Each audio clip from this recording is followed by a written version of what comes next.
لک الحمد یا اللہ الصلاۃ والسلام علیک یا رسول اللہ اما بعد۔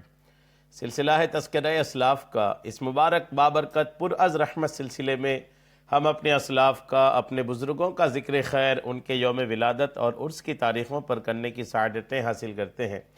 آج جس عظیم الشان شخصیت کا ہم ذکر خیر کرنے جا رہے ہیں، استاذ العلماء، جامع المعقول والمنقول، شیخ الحدیث والتفسیر، مفتی اعظم پاکستان حضرت علامہ مولانا مفتی محمد عبد القیوم ہزاروی رحمۃ اللہ تعالی علیہ کی مبارک ذات ہے۔ آج آپ کا ذکر خیر ہم اس مناسبت سے کرنے جا رہے ہیں کہ 27 جمادی الاخری 1424 ہجری کو حضرت کا وصال ہوا تھا۔ آپ کے وصال کی تاریخ پر آپ کی بارگاہ میں خراج عقیدت پیش کرتے ہوئے یہ بیان ہم آپ تک پہنچانے کی سعادتیں حاصل کر رہے ہیں، اس امید کے ساتھ کہ اول تاخیر آپ اس بیان کو ضرور سماعت فرمائیے گا۔ علامہ مفتی عبد القیوم ہزاروی اپنے زمانے کے ایک منفرد اور جامع الکمالات شخصیت تھے۔ آپ کی زندگی اخلاص و ایثار، سعی پیہم، جہاد مسلسل اور عزم صمیم سے عبارت تھی۔ آپ اپنے اسلاف کے ایثار، اخلاص، استقامت و عزیمت، ورع و تقوی کا کامل مظہر، ان کی علمی وراثت کے امین تھے۔ آپ درس نظامی میں عدیم النظیر معلم کی حیثیت سے جانے جاتے تھے۔ ہر علم اور ہر فن پر آپ کو کامل عبور اور ملکہ حاصل تھا۔ آپ علوم عربیہ و اسلامیہ کی تدریس کے ایسے مرکب تھے جس نے علم کے میدان میں ہر جانب اپنی کامیابی کے جھنڈے گاڑے۔ حضرت قبلہ مفتی صاحب اپنی حیات مبارکہ میں علمی رفعتوں کے میدان میں ہر جانب اپنی کامیابی کے الحمدللہ جھنڈے گاڑے، اور حضرت قبلہ مفتی صاحب اپنی حیات مبارکہ میں علمی رفعتوں اور مناصب جلیلہ تک پہنچے، مگر ان میں سے کچھ بھی موروثی نہیں تھا۔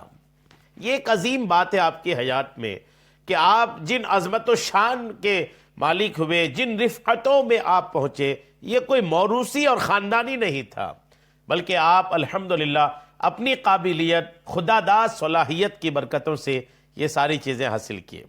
آپ ان لوگوں میں سے تھے جو اپنی دنیا آپ تعمیر کرتے ہیں، اپنے امکانات، مواقع کا ماحول خود پیدا کرتے اور ان کے متمنی و طلبگار رہتے ہیں۔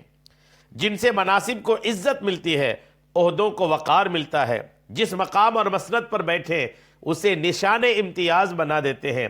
آپ اپنے تلامذہ، معتقدین اور متوسلین کے روحانی باپ، مربی و محسن تھے۔ آدمی کو باکمال انسان بنانا ایک مشکل ترین فن ہے۔ کردار سازی میں آپ کو خداداد صلاحیت حاصل تھی۔ دراصل یہی اعجاز نبوت ہے اور فیضان نبوت ہے۔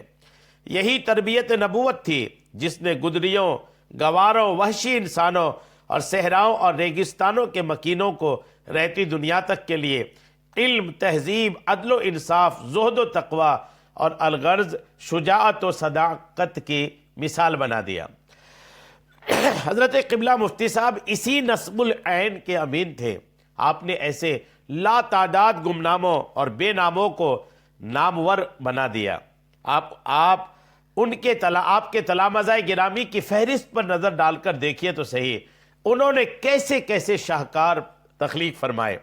حضرت قبلہ مفتی صاحب رحمۃ اللہ علیہ کا انداز تربیت حکیمانہ بھی تھا، لیکن اس کے ساتھ وہ سیکھنے والوں کو ان کی علمی نارسائی، عملی کوتاہی اور بشری کمزوریوں کا بھی احساس دلاتے رہتے تھے۔ حضرت قبلہ مفتی صاحب رحمۃ اللہ علیہ بلا شبہ عصبیت مذمومہ کے داعی و مبلغ نہیں تھے۔ عصبیت مذمومہ کے داعی و مبلغ نہیں تھے، آپ تسلف فی الدین علامت تھے، اور یہی جذبہ صادقہ اپنے تلامذہ کے قلوب و اذہان میں راسخ کرتے تھے تاکہ کسی بڑی طمع و حرص، ہوائے نفس اور خوف سے ان کے پائے ثبات میں لغزش نہ آئے۔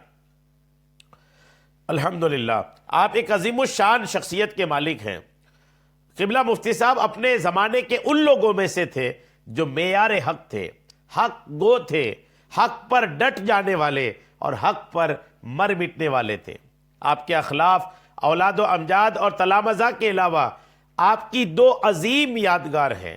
ایک جامعہ نظامیہ لاہور اور شیخو پورہ کمپلیکس، دوسرا تنظیم المدارس اہل سنت پاکستان۔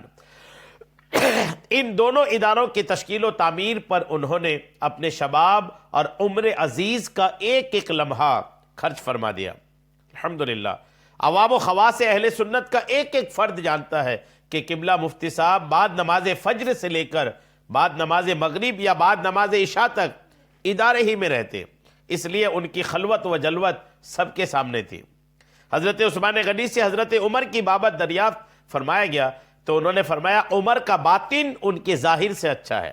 الحمدللہ یہ بھی پورے ایقان اور پورے ایمان اور شرح صدر کے ساتھ ببانگ دوحل کہا جا سکتا ہے کہ حضرت مفتی اعظم پاکستان کا باطن ان کے ظاہر سے بھی زیادہ درخشاں اور تابندہ تھا، اور سب جانتے ہیں کہ اللہ تعالیٰ نے ان کو چہرہ بھی نورانی عطا فرمایا، اور روحانیت تو آپ کا منور الحمدللہ تھا ہی۔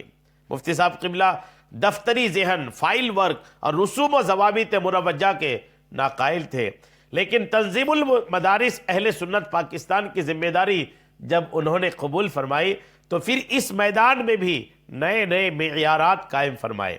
الحمدللہ جامعہ نظامیہ رضویہ اپنی ظاہری اور باطنی شان و شوقت، عظیم الشان، قابل دید، پرشکوہ عمارت اور علمی وجاہت کے اعتبار سے اس مقام پر ہے کہ اسے ایک یونیورسٹی کا چارٹر حکومت کی جانب سے عطا کیا جائے۔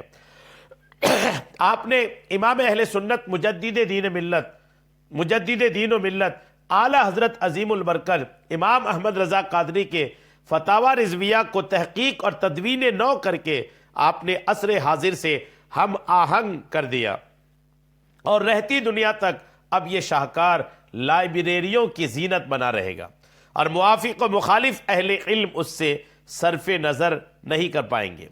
حضرت مفتی اعظم پاکستان کی حیات مبارکہ ہی میں ان کا علمی و دعوتی صدقہ جاریہ جامعہ نظامیہ رضویہ کی چار دیواری سے نکل کر قومی بین الاقوامی سطح پر پورے عالم پر پھیل چکا ہے۔ ان کے تلامذہ کرام نے جا بجا ادارے قائم کیے، مساجد قائم کی، پہلے سے قائم اداروں کو جلا بخشی، دعوت و ارشاد کا کام، تدریس، تصنیف و تالیف، خطابت و جدید ذرائع کو استعمال کر کے انجام دیا۔ الحمدللہ آپ کی شخصیت پر ایک مختصر تبصرہ آپ سنیے۔ پاکستان کو جن شخصیات کا مقام پیدائش ہونے کا شرف حاصل ہوا اور جن کے سبب اس سرزمین پر علم کا دور دورہ ہوا، ان میں سے ایک شخصیت استاذ العلماء، جامع المعقول والمنقول، شیخ الحدیث والتفسیر، مفتی اعظم پاکستان حضرت علامہ مفتی محمد عبد القیوم ہزاروی رحمۃ اللہ علیہ کی بھی ہے۔ آپ 29 شعبان المعظم 1352 ہجری مطابق 28 دسمبر 1933 عیسوی کو ماسارہ خیبر پختونخوا پاکستان میں پیدا ہوئے۔ قرآن پاک اپنے والد ماجد سے پڑھا، ابتدائی تعلیم اپنے چاچا حضرت مولانا محبوب الرحمان سے حاصل کی۔ جنیدھڑ شریف ضلع گجرات کے ایک دینی مدرسے کے علاوہ پاکستان کے متعدد دینی اداروں سے اکتساب علم کرتے ہوئے 1955 عیسوی میں مرکزی دارالعلوم حزب الاحناف لاہور سے فارغ التحصیل ہوئے۔ اس کے بعد آپ کا ذوق حدیث آپ کو محدث اعظم پاکستان مولانا محمد سردار احمد چشتی قادری رحمۃ اللہ علیہ کی بارگاہ میں لے آیا۔ چنانچہ 1956 عیسوی میں جامعہ رضویہ مظہر اسلام فیصل آباد سے سند حدیث اور دستار فضیلت حاصل کی۔ آپ کے اساتذہ کی فہرست میں محدث اعظم پاکستان مولانا سردار احمد چشتی، مولانا محبوب الرحمان، مولانا سید محمد انور شاہ صاحب اور علامہ غلام رسول رضوی جیسے نامور علماء کرام کے نام شامل ہیں۔ آپ جامعہ نظامیہ لاہور کے شیخ الحدیث اور ناظم اعلیٰ رہے۔ جامعہ رضویہ شیخو پورہ کے مؤسس و بانی اور محتمم تھے۔ اردو عربی زبان میں درجنوں علمی و تحقیقی کتب آپ نے تصنیف کی، جن میں التوسل، العقائد والمسائل اور علمی مقالات زیادہ مشہور ہیں۔ ہزاروں طلباء کی تعلیم و تربیت فرماتے ہوئے تقریباً 49 سال تدریس کی اور 29 سال حدیث شریف پڑھائی۔ تنظیم المدارس اہل سنت پاکستان جیسے عظیم ادارے کا قیام آپ ہی کی کاوش ہے۔ آپ 29 سال اس ادارے کے صدر اور ناظم اعلیٰ رہے۔ امام اہل سنت مجدد دین و ملت شاہ امام احمد رضا خان رحمۃ اللہ علیہ کے عظیم علمی و فقہی شاہکار، 12 جلدوں پر مشتمل فتاوی رضویہ کو آپ نے جدید دور کے تقاضوں کے مطابق ڈھالنے کے لیے اس کی عربی و فارسی عبارات کا ترجمہ کروایا اور حوالہ جات کی تخریج کے ساتھ 33 جلدوں میں اس کی خوبصورت اشاعت و طباعت کا اہتمام بھی فرمایا۔ الحمدللہ آپ سینکڑوں علماء و فضلاء اور مدرسین کے استاذ محترم تھے۔ آپ کے چند نامور تلامذہ میں علامہ عبدالحکیم شرف قادری، پروفیسر مفتی منیب الرحمن، علامہ محمد صدیق ہزاروی، مولانا عبدالستار سعیدی، مولانا ضیاء المصطفیٰ قصوری اور مولانا غلام نصیر الدین نمایاں شخصیات ہیں۔ آپ رحمۃ اللہ علیہ کو اللہ کریم نے 4 صاحبزادوں سے نوازا، مولانا سعید احمد، مولانا عبد المصطفیٰ، مولانا حافظ عبد المجتبیٰ اور مولانا حافظ عبد المرتضیٰ حفظہم اللہ۔ زندگی کی کم و بیش 70 بہاریں دیکھنے کے بعد 27 جمادی الاخری 1424 ہجری مطابق 26 اگست 2003 بروز منگل بعد نماز مغرب اچانک حرکت قلب بند ہونے کے سبب آپ کا وصال ہوا۔ آپ کی نماز جنازہ میں ملک بھر کے ممتاز اور جید علماء کرام و مشائخ اعظام اور ہزاروں کی تعداد میں عوام الناس نے شرکت کی۔ علم و حکمت کی اس آفتاب کی آخری آرام گاہ جامعہ نظامیہ رضویہ شیخو پورہ پنجاب پاکستان میں ہے۔ اللہ کریم حضرت کے ذات پر، حضرت کے مزار پر خوب برکتیں نازل فرمائے۔ یہ سارا بیان جو ہم نے آپ کو پیش کیا ہے وہ مجلہ النظامیہ مفتی اعظم پاکستان نمبر روشن دریچے حیات محدث اعظم ان کتابوں اور رسائل سے میں نے آپ کو پیش کیا ہے۔ اللہ کریم حضرت پر خوب رحمتوں کا نزول فرمائے، ہم سب کو بھی حضرت کے فیض اور برکتیں عطا فرمائے، آمین بجاہ النبی الامین صلی اللہ تعالی علیہ وسلم۔